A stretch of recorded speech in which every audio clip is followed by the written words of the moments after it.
Well, welcome to the next Get to Know a Teacher interview at Winkley. And today we have Carson Robertson, and she is a brand new teacher to the teaching industry and at Winkley. She graduated from UT and is actually a local Texan, even very local, nearer to Leander. She grew up in the Round Rock School District. So we have a true Texan on our hands here. So that's a lot of fun. So Ms. Robertson, thank you for joining us. Well, I'm very excited to be here. Okay, are you ready for our 10 rapid fire questions? I hope I am. Okay, all right, number one, what would students be surprised to find out about you? So I had to think for a little while about this because I feel like I'm a pretty plain, boring person. But I think something interesting about me was last summer, I actually got the chance to go to Africa. So I've traveled to Africa and I got to go on a safari. I brought a picture of me and one of my friends while we were on this safari. That was like the little Jeep we got to ride in the back. And we got to wear some jewelry from the local tribe that we were on this safari with. And so that was probably the most exciting thing about me. I was super close to a lion and all sorts of cool animals that you would never really get to see in Texas. So that's probably one of the most interesting things about me. I could talk about it all day. It was one of my favorite trips I've ever been on. I loved it a whole bunch. That sounds amazing. All right, number two, how do you spend your summer breaks? So my summer breaks, this will be my first summer break from working, but in the past I've just had different internships. When I was growing up though, my favorite thing over the summer was I was a swimmer.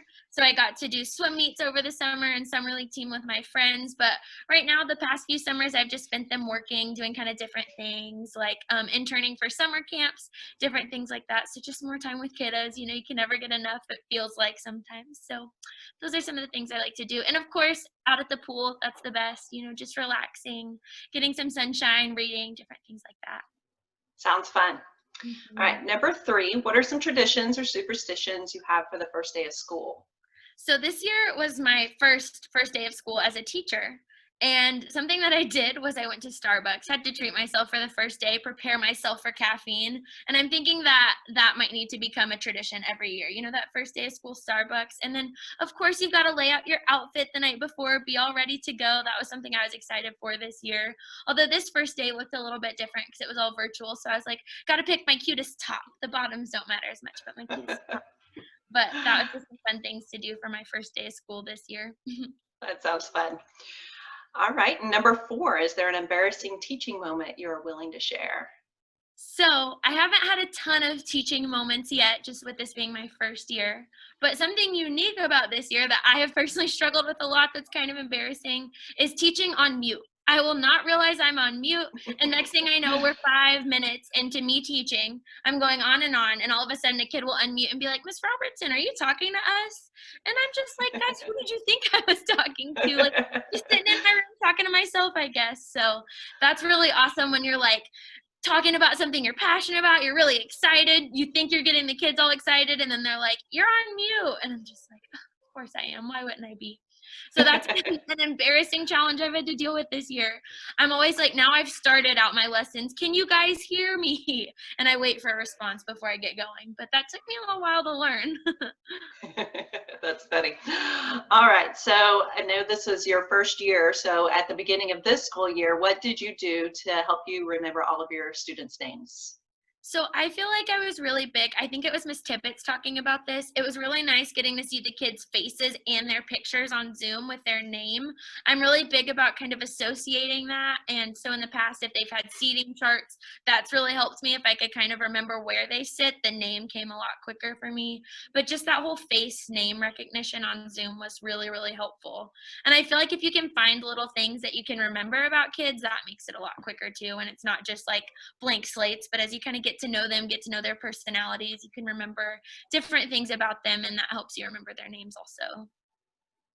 Sounds awesome. It's always hard for me to remember new people's names. So. Yes, it was definitely a challenge. And on Zoom, when their name would go away, I would be like, "You with the purple shirt, I think you might be so-and-so."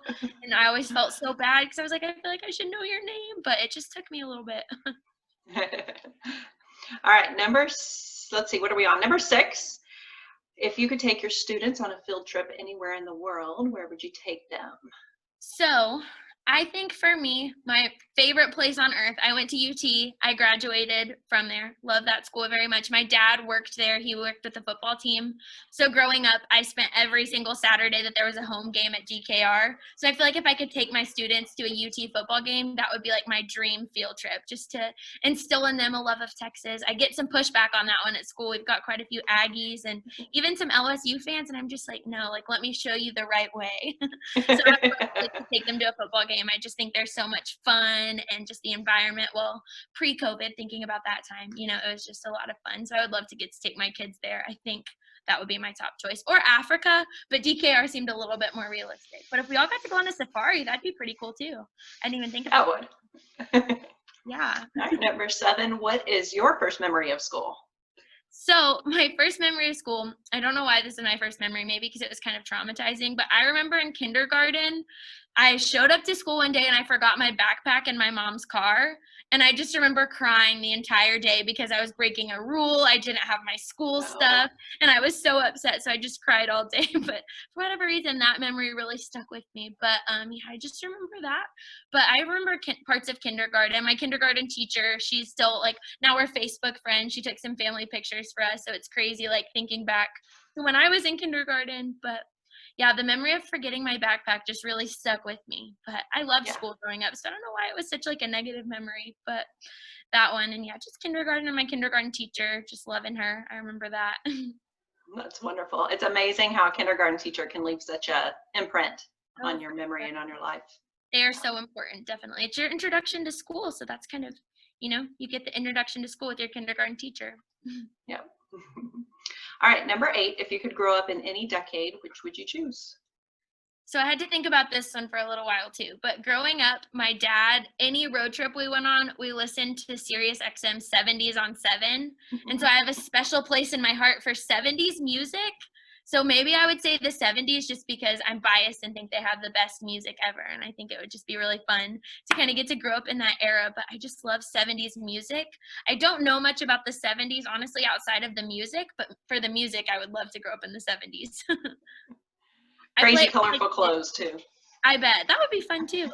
Sometimes I'll play some like older music in my classroom, like when they're working, and they always look at me like, what is this stuff? And I'm just like, you guys, you got to appreciate it. You'll learn to love it. That's awesome. All right, number 9, is there a quote or saying that you live your life by? So I was looking these up earlier, and I just feel like anything about mistakes and proof that you're trying and learning from your mistakes, that's something that I've had to live by this year, just with all the new things and learning all these new things. It can be easy to make mistakes, but as long as you're learning from them, growing from them, using them to help you become better, I just think that's the most important thing we can do. And it's a motto that I have tried to learn to live by because I tend to be a perfectionist. I have that, I want everything to be exactly right away. And it's just been hard this year to try and be a perfectionist, with it being my first year, with everything being different than the past. So just learning from those mistakes, taking them, making yourself better, trying not to get too like down on yourself when you mess up. That's something that I've been trying to do a better job of living by lately. That's probably a good way to teach kids this year too, because I'm sure kids are making mistakes with everything being different as well. Yeah, you're having to learn lots of new things, lots of new content in school, and lots of new rules at school. You're used to it being one way, and now we're having to enforce all of these new things. So I hope that's something my kids leave with is, mistakes aren't bad. They're actually good. They mean you're trying, Right. you're learning, and you're getting better from them. Yep. All right, and our final question, in which other teacher's class would you like to enroll and why? So I haven't had the chance to meet a ton of teachers at Winkley just because everybody's kind of more sectioned off just with COVID rules. So I've met a lot of people on Zoom, but out of the people I've met in person, I know there are so many great teachers at the school. I would love to watch any of them because I just feel like I have so much to learn. I'm trying to soak it all up. But I would love to be in my partner teacher, Allie's classroom. I always hear all the kids talking about the fun things they're doing with Miss P. And so I would just love to kind of be a fly on the wall and hear what she does because I know she does such a great job of engaging students and building relationships with them. So I think just getting to see that firsthand, I would love to be able to do that. That would be super fun. That sounds wonderful. Well, thank you for doing the interview with us today. Thank you for having me. And thank you for joining Winkley. I am sure that you are going to gain so many skills that you never dreamed of this year and Yes, it's a get to great place apply to be. those. It's a great place to be for sure.